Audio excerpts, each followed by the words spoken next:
Hi, I'm Dr. Shrishti Mahajan, IVF counsellor doctor Sarkar nursing home.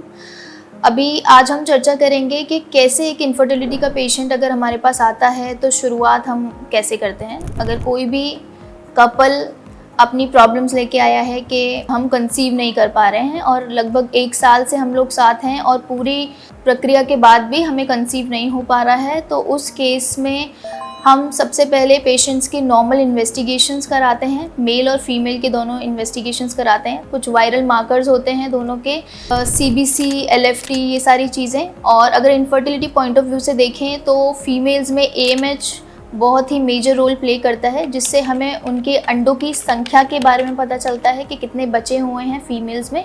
और जो mail की major investigation होती है वो होती है सीमेन एनालिसिस, जिसमें हमें मेल के सीमेन काउंट और सीमेन मोटिलिटी के बारे में पता चलता है, जिससे कि हम जान पाते हैं आगे वो कितना उसमें फर्टाइल रेट है मेल और फीमेल में, इसके बारे में हम पता कर सकते हैं। अगर AMH 0 आता है या 1 आता है या 2 आता है तो उस केस में हम पेशेंट को बोलते हैं कि आप IUI या IVF के लिए ट्राई करें, क्योंकि वो संख्या थोड़ी सी नॉर्मल से कम होती है। और अगर मेल्स में जो काउंट होता है वो नॉर्मल काउंट या मोटिलिटी कम आती है तो उस केस में भी हम IUI और IVF के लिए उसको राय देते हैं।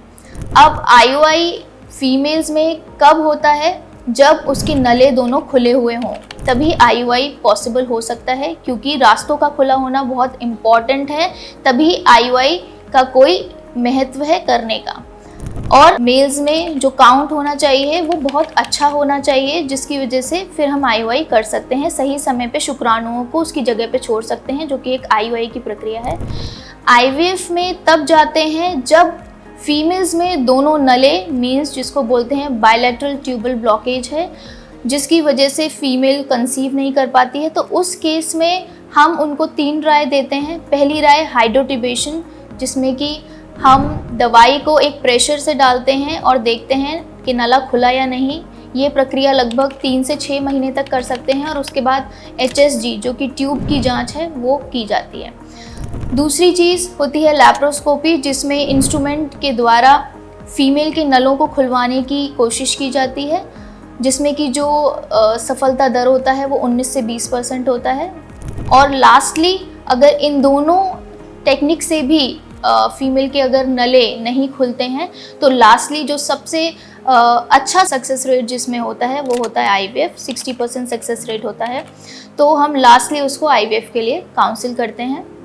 क्योंकि जब नले मीन्स अगर हमें एक जगह से दूसरी जगह जाने के लिए एक रास्ते की ज़रूरत पड़ती है, उसी तरह शुक्राणु को अंडे तक पहुंचने के लिए एक रास्ते की ज़रूरत पड़ती है, जो कि अगर बंद है तो उस केस में हमें IVF कराना पड़ेगा। और IVF एक वो प्रक्रिया है जिसमें ट्यूब्स की कोई भी नीड नहीं होती है, तो लास्टली हम उसको IVF के लिए काउंसिल करते हैं। अगर ऐसी ही और कोई जानकारी चाहिए है तो आप हमें कमेंट सेक्शन में लिख सकते हैं, और इसी तरीके की और वीडियोज़ के लिए आप हमें हमारे चैनल को सब्सक्राइब करें। Thank you so much.